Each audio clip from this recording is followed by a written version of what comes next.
Hey, UPB here from OptionMillionaires.com. If you're new to stock options, wow.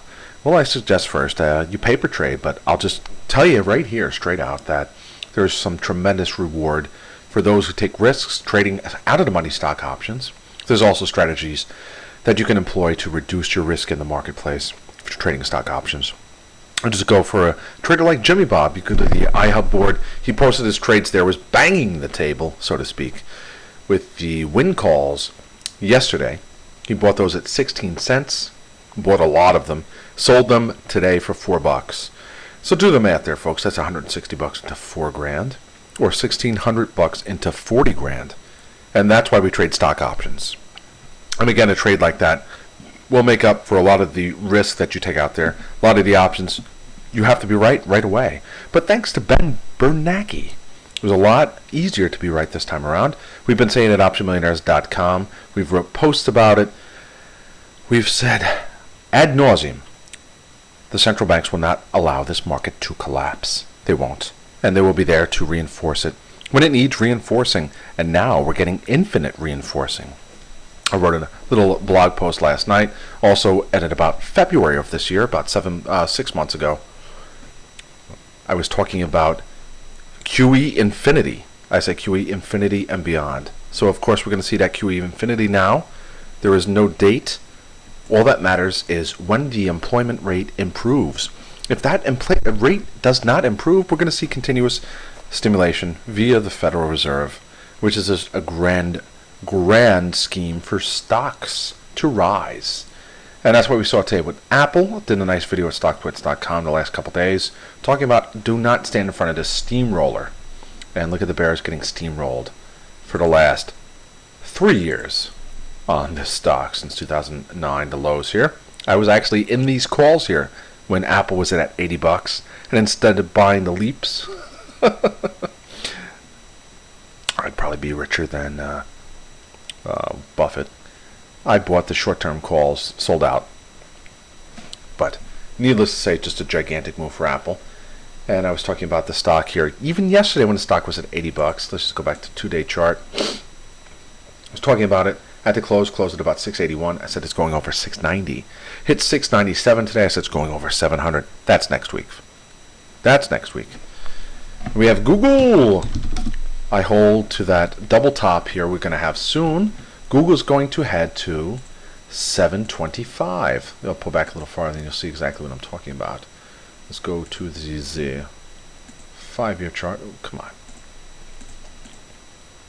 Go to the 5-year. The reason we have the double top here. Okay. Let me just pull a nice horizontal line across, and there it is.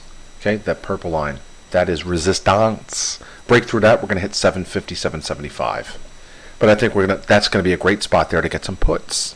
Even if it's just on a weekly basis, just to play for a pullback, because there's going to be a lot of resistance there. That's going to be a nice double top.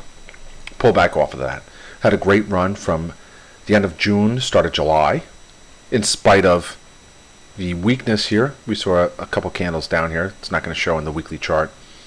But with Apple suing Samsung instead of going after Google for the Android platform, ultimately, I thought that was going to be weakness for Google. Strength for Apple actually worked the other way around. But then Google, you can see here, this is a consolidation. This is in an elongated bull flag.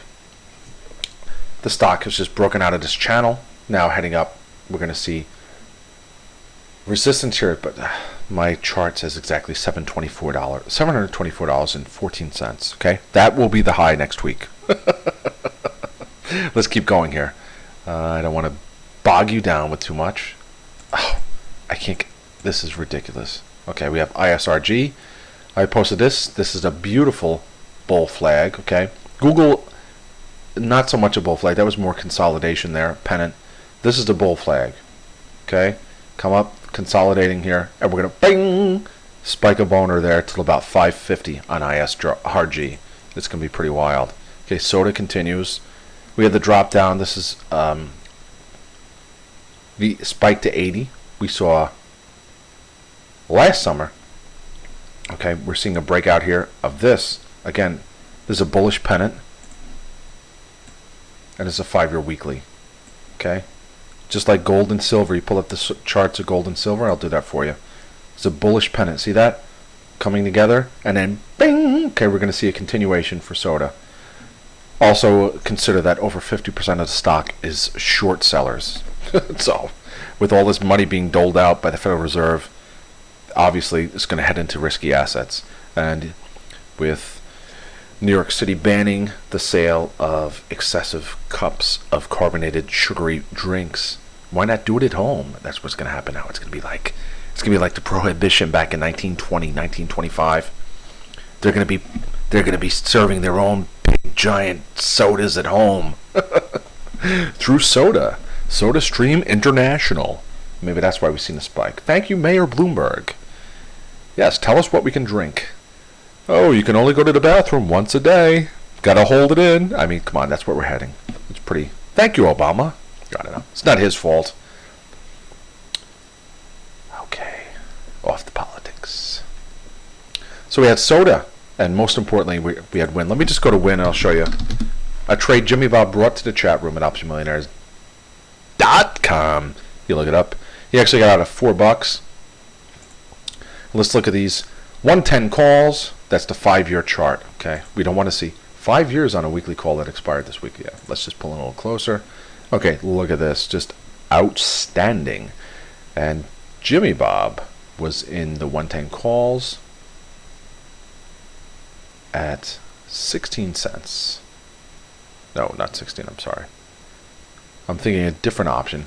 He was in these in the 30s and 40s. He actually posted his entries at Option Millionaires, and Investor Sub got out at $4. Just a tremendous move. Ultimately hit $4.75. Also, we have some great moves we saw this week with LinkedIn. LinkedIn had a great move today, spiking higher because, of course, the Fed Reserve is forcing everyone into risky assets, which means stocks like LinkedIn, which has a PE of 6 trillion. I'm just kidding. It's not 6 trillion. Let's just look at this is the LinkedIn 120s, and look at the low we had today, 75 cents. Okay, how about JP Morgan? JP Morgan was a big mover, faded later on, but just pull into the options. And a Dow component, JP Morgan Chase, one of the Dow components. We saw what, Kraft Foods, I believe, got booted out of the Dow. Booted. See you later. And we're getting an insurance company in there to replace. Remember, AIG was removed when it dropped to what, $3 a share before the government bailed them out. Those bastards. Okay, let's look at the 39.50 calls. Just tremendous here. We're below 20 cents here. Hit about 18. Let's look at that candle there. The low was 17. Went to 250. So that's $1,770 into $2,500. Spectacular. Tremendous. Outrageous. And that's why we trade stock options. So let me end it here. I had a lot of great moves this week. Look at the SPY. I'll pull up the chart. Let me see if I can get some of my drawings up here. Pull back. We're above all sorts of resistance here. Okay. I mean, just look. This is the June 4th lows, this trend line, and we're just bing. I mean, that makes Hugh Hefner proud right there, that boner. And we had the low, the lower, the lower high. We had the high, the lower high. Drop down June 4th lows. See, this is a bear flag. See that? Still have that bear flag there. Same kind of thing we saw last summer. Dipped down, we consolidated, moved higher, made the high, lower high, boom, down to June 4th lows. And then just a tremendous move on the unlimited QE. QE to infinity and beyond. Look it up, OptionMillionaires.com. I wrote a great post about it yesterday. I say to the Federal Reserve, I say to Ben Bernanke and all his cronies out there, I say, hey, listen, all you're trying to do is lower interest rates. And if a 30-year mortgage rate is 3%, how is that ever going to bring back the jobs that have been lost overseas? How is that ever going to bring back the jobs that have been lost to technological advancement? Talking about automation, jobs that used to be done by humans are not. They're done by computers. They're done by machines. You can't bring that shit back. It's not happening. And that's why the job market is where it is right now. Okay, we've already built, we have a glut of homes. Okay, so all those builders that have been building since 2007, 2008, 2009, and they were all fired. They're not coming back. We don't need the homes. They're already built. So gosh, I mean, all they're doing is extending, they're can kicking, trying to get some sort of pulse so that the economy can become robust again, and ultimately it's just not going to happen. The QE3, the unlimited QE, down the road, when they try and withdraw it, which they never will, it's just going to be, the end game is going to be unlimited printing. You're going to print forever, because there's literally no way they're going to withdraw this. Mark my words. But right now, let's enjoy the rally, and that's what we've been doing. That's what we trade at optionmillionaires.com. Get that stash of cash piling high so that when we ultimately do just fall off a cliff and everyone realizes the Ponzi scheme going on here at the Federal Reserve, that you'll be able to afford your little oasis somewhere in the middle of nowhere where you can arm yourself, build yourself a bunker, supply you and your family and your friends with as much food, maybe a garden, some chicken, stuff like that. So, all right, UPB here from Option Millionaires. On that cheery note, UPB here from optionmillionaires.com. Have yourselves a great weekend. Stock options were just flying off the shelves. Call buyers hitting pay dirt. It's great to see. And next week will probably be an even better week. So take care. I'm going to have my UPB week ahead on Sunday night. I'm going to be starting up my Trade With Me UPB starting this month. Take care. Have a great weekend. Goodbye.